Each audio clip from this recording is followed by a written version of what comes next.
বিহুৰ আগত গান নাগাওঁ বুলি ভাবিছোঁ, নাচিম বুলি ভাবিছোঁ। বহুত জেগাৰ পৰা অনুৰোধ আহিছে যে আপুনি এইবাৰ নাচিব লাগিব। ঠিক আছে হ'ব, পইচা বেছিকৈ লগ খালি। এনিৱে বিহুৰ প্লেনিং একো নাথাকিব। মই ইমান বছৰ বিহু কৰিছোঁ, য'ত য'ত প্ৰগ্ৰেম আছে যাম আৰু প্ৰগ্ৰেম কৰি গানবিলাক বেলেগ বেলেগ গান গাম সলাম। নতুন নতুন আৰ্টিষ্টো আছে মোৰ লগত এইবাৰ, প্ৰায় 3জনীমান নতুন ছোৱালী গাব। অখিল ভৈৰৱ আছে, সিও গাই আছে নতুনকৈ। চাওঁচোন কেনেকৈ কেনেকৈ প্ৰজেক্ট কৰিব পাৰি, কেনেকৈ প্ৰমোট কৰিব পাৰি। আৰু এতিয়া মই নিজৰ কথা ভাবি লাভ নাই আৰু 30 বছৰ কৰিলোঁ। মোৰ এতিয়া উদ্দেশ্যটো হৈছে নতুন আৰ্টিষ্টবিলাকক প্ৰমোট কৰা। এইভাগে আগবাঢ়িম। বিহুৰ আগত গান নাগাওঁ বুলি ভাবিছোঁ, নাচিম বুলি ভাবিছোঁ। বহুত জেগাৰ পৰা অনুৰোধ আহিছে যে আপুনি এইবাৰ নাচিব লাগিব। ঠিক আছে হ'ব, পইচা বেছিকৈ লগ খালি। এনিৱে বিহুৰ প্লেনিং একো নাথাকিব। মই ইমান বছৰ বিহু কৰিছোঁ, য'ত য'ত প্ৰগ্ৰেম আছে যাম আৰু প্ৰগ্ৰেম কৰি গানবিলাক বেলেগ বেলেগ গান গাম সলাম। নতুন নতুন আৰ্টিষ্টো আছে মোৰ লগত এইবাৰ, প্ৰায় 3জনীমান নতুন ছোৱালী গাব। অখিল ভৈৰৱ আছে, সিও গাই আছে নতুনকৈ। চাওঁচোন কেনেকৈ কেনেকৈ প্ৰজেক্ট কৰিব পাৰি, কেনেকৈ প্ৰমোট কৰিব পাৰি।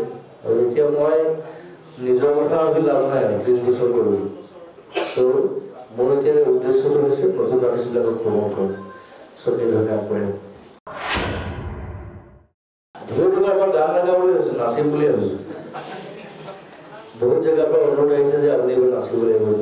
ঠিক আছে হ'ব, পইচা বেছিকৈ লগ খালি। এনিৱে বিহুৰ প্লেনিং একো নাথাকিব। মই ইমান বছৰ বিহু কৰিছোঁ, য'ত য'ত প্ৰগ্ৰেম আছে যাম আৰু প্ৰগ্ৰেম কৰি গানবিলাক বেলেগ বেলেগ গান গাম সলাম। নতুন নতুন আৰ্টিষ্টো আছে মোৰ লগত এইবাৰ, প্ৰায় 3জনীমান নতুন ছোৱালী গাব। অখিল ভৈৰৱ আছে, সিও গাই আছে নতুনকৈ। চাওঁচোন কেনেকৈ কেনেকৈ প্ৰজেক্ট কৰিব পাৰি, কেনেকৈ প্ৰমোট কৰিব পাৰি। আৰু এতিয়া মই নিজৰ কথা ভাবি লাভ নাই আৰু 30 বছৰ কৰিলোঁ। মোৰ এতিয়া উদ্দেশ্যটো হৈছে নতুন আৰ্টিষ্টবিলাকক প্ৰমোট কৰা। এইভাগে আগবাঢ়িম। বিহুৰ আগত গান নাগাওঁ বুলি ভাবিছোঁ, নাচিম বুলি ভাবিছোঁ। বহুত জেগাৰ পৰা অনুৰোধ আহিছে যে আপুনি এইবাৰ নাচিব লাগিব। ঠিক আছে হ'ব, পইচা বেছিকৈ লগ খালি। এনিৱে বিহুৰ প্লেনিং একো নাথাকিব। মই ইমান বছৰ বিহু কৰিছোঁ, য'ত য'ত প্ৰগ্ৰেম আছে যাম আৰু প্ৰগ্ৰেম কৰি গানবিলাক বেলেগ বেলেগ গান গাম সলাম। নতুন নতুন আৰ্টিষ্টো আছে মোৰ লগত এইবাৰ, প্ৰায় 3জনীমান নতুন ছোৱালী গাব।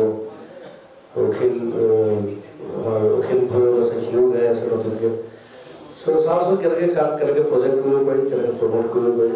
আৰু এতিয়া মই নিজৰ কথা ভাবি লাভ নাই আৰু 30 বছৰ কৰিলোঁ। মোৰ এতিয়া উদ্দেশ্যটো হৈছে নতুন আৰ্টিষ্টবিলাকক প্ৰমোট কৰা।